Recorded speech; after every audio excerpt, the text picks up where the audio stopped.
Cold tires. They're the silent assassin in iRacing's new GT3 update. 1 minute, you're on the grid, feeling confident. The next, you're backwards in the barrier, wondering, what the heck just happened? I'm Daniel Morad, professional GT3 driver racing for Mercedes-AMG, and I'm also a sim racer. Whether it's the Nürburgring in real life or Spa on the sim, cold tires demand respect. In this video, I'm breaking down exactly what's changed with the tire model, why everyone's struggling more than ever on lap 1, and most importantly, how you can survive the chaos and actually use the cold tire grip phase to your advantage. Let's dive into what's actually catching people out right now. Here are a few examples of what's catching people out on cold tires. Leaving the pit lane and driving hard straight away. Braking too late and too hard. Causing understeer and just the front end not working at all. Understeer into the corner and snap oversteer off. Losing the rear of the car and ending in the barrier. The most common feedback I've heard is this. I feel the front tire starting to bite, then suddenly the rear snaps as I get onto throttle. Sound familiar? That's happening because drivers are asking too much of the car at the wrong time. Too much steering input, not enough rotation, and way too early on throttle. The grip just isn't there on cold tires, and if you're still trying to drive it like the old model, you're gonna get caught out. Here's what you need to do instead. Smooth inputs and patience through the center of the corner. When the tires are cold, rotation is lazy. The car won't carve through the middle like you're used to. So instead of cranking more steering force into it in the middle of the turn, you have to wait. Let the car come to you, or let the tires come to you. Be patient through the center of the corner and just wait for the car to finish its rotation through the center. And on the exit, don't rush the throttle. You need to wait for the car to be straighter before you can go full send. Unwind the steering wheel first and then apply the throttle. If you feel like you have a lot of steering input and you try to go to throttle, you're going to understeer and have a huge snap oversteer on the exit and probably spin out. By keeping it straighter on the exit and driving it more like you would in the rain with limited grip, the rear is going to be more planted and you're going to avoid those sudden snaps and spins. This is an example of what it looks like to have a lot of understeer over driving the front tire when it's not ready on cold tires, low pressures. Also, I'm going to show an example in the same section of what it looks like to get understeer on entry and snap oversteer off the corner. These are probably the most common issues or mistakes that you'll be encountering on cold tires. So let's see how to do it the wrong way, and then I'll show you how to do it the right way. Some of the biggest issues that you'll encounter is understeer, terminal understeer on entry. So the front tire is not working, it's not rotating the car. And also you'll be understeering and then maybe a snap oversteer on exit. So you can see so much understeer, just I'm carrying too much speed. Now overdriven the front, I'm completely out of line, out of rhythm. So now next corner, same issue, we're gonna drive it in hard, just like a normal, like we're thinking the tires are hot. Okay, we've missed the corner. Now back to hard power and the car spins. The saddest spin ever.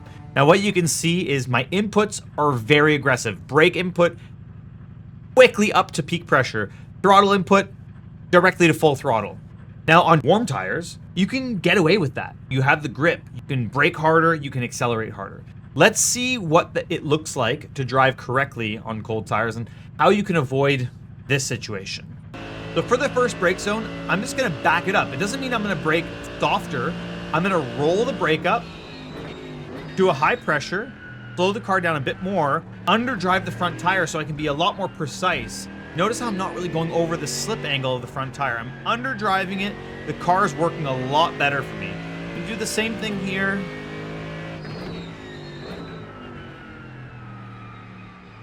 I'm gonna roll the throttle up now. Instead of spiking it, it just takes a lot longer to go to full. Look early off, let the front end work, let it rotate, and slowly apply the throttle. That's gonna give you the best chance to succeed and not overstress either the front or rear axle. We'll do the same thing. Last corner, high speed, rolling a lot more, squeezing the power. Now on exit, I'm careful. And you see how long it takes me to build up the full throttle. I'm very gentle with the brakes and very gentle with the way I roll the throttle up. Trust the brakes, but adjust your braking markers. The good news, you can still brake hard. This is GT3 racing. We have ABS. But cold tires equals longer stopping distance. So shift your brake markers backwards slightly and focus on smooth ramp up on the brake rather than a smash or a full stomp. You want grip in the tire. You don't want to lock up or cause the ABS to intervene too heavily. So really smooth brake application, roll up the brake, but that doesn't mean lower your peak brake pressure. It still means you can brake hard. And just for an example, so you can see the difference, this is what it looks like when you brake very aggressive into the corner. You see, aggressive braking, trying to trail in too much brake, car just doesn't work. So again, straight out of the pits here, let's go up to the first brake zone, and I'm going to show you that you can still brake hard. You just can't brake aggressively, and I'll show you what I mean by that. As we approach top speed, you want to roll up onto the brake pedal rather than smashing it. The moment you smash it, you lose grip. So here we're going to roll up to the brake. And look at the front end just works. It just works. I'm able to run third gear. Cold tires, you can see, still in the 40s. And for this next corner, we're going to do the same thing. Nice and easy. Roll up to the brake. The front end still works. You can see how I'm not adding excessive steering input. Slow build up on the throttle now on the backside, and that's just good technique, and that's how you make sure that you're not under driving and you can still be aggressive in terms of your pace, just not with your inputs. Finding the limit without overdoing it. Now here's the tricky part. A lot of sim racers are just staying way too far below the limit early in the stint. I get it, cold tires are sketchy, but here's the secret. You can still push, just not in the same way. You need to build temperature progressively and then lean on the grip curve without stepping over it. Use your outlap to feel the front and rear tires independently. You really have to think of them as two independent sides of the car. You can't combine the load as much on cold tires because the grip in the tire is just not there overall, so you will not get the same lateral grip that you're used to. Instead, like I mentioned before, you can still brake hard and still requires a little bit of trail braking, but be very careful on how light you trail down to the apex, because that could cause an over rotation if you start phasing the braking and mid corner part of the corner together. You'll notice that you're going to be losing or stepping the rear out. So you want to try to avoid heavy trail braking, but you still need a little bit of load on the front tire to get that extra little bit of rotation that you need to prevent the snap oversteer on exit. It's not about attacking, it's all about building the temperature and building the grip in the tire. The way I'm driving is very intentional. I'm not overdoing the brake points or trying to brake at the latest possible moment. I'm actually backing up my brake points and building up into my brake pressure to feel where the limit of grip is, and seeing with all my visual cues, and also because I have haptic feedback pedals with the SimuCube active pedals, I'm able to feel the haptics of where the limit is with the ABS, but you can also see the visuals of the ABS lights on your dash depending on the car. So I'm trying to build my brake pressure up to that point where I feel like there's a loss of grip, and over the lap you actually end up building temperature, building pressure, and you can push a little bit more every single corner. And it's very important to pay attention to where your temperatures are at on the dash and also where your pressures are at, so you can know at what stage your tires are at in the building process. So it's not about just backing off and throwing in the white flag. It's all about building your inputs to becoming more and more aggressive.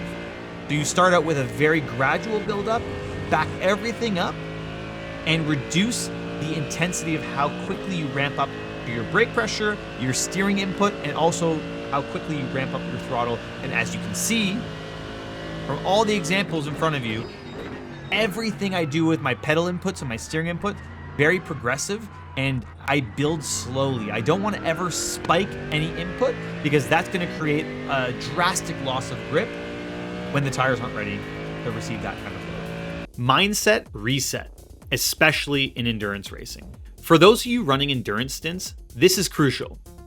You've just done an hour-long stint and your tires are hot. You come into pit, you switch out the tires, you hop back on track, you you have cold tires again. It's like hitting a mental reset button, and you have to embrace that. Your first lap out is not the same car you just parked. You have a full tank of fuel and brand new cold tires. You need to shift your mindset back to featherlight inputs, back to patience, back to trusting that the pace will be back once the tires come up to temp. A good tip that I normally get from my engineer in real life is that I'll get the reminder, cold new tires, if I'm running on cold new tires, or if we have scrubbed on. We always need that little bit of information, which is super crucial when you hit the pit exit and you pop the pit speed limiter off. So if you have a teammate that you're running an endurance race with, just make sure you have a protocol in place where you have that reminder every single time to give you that mental reset that you need so you can avoid backing the car into the wall. Hey, stupid, don't forget cold new tires. Thank you. Here's what I want you to take away from this video.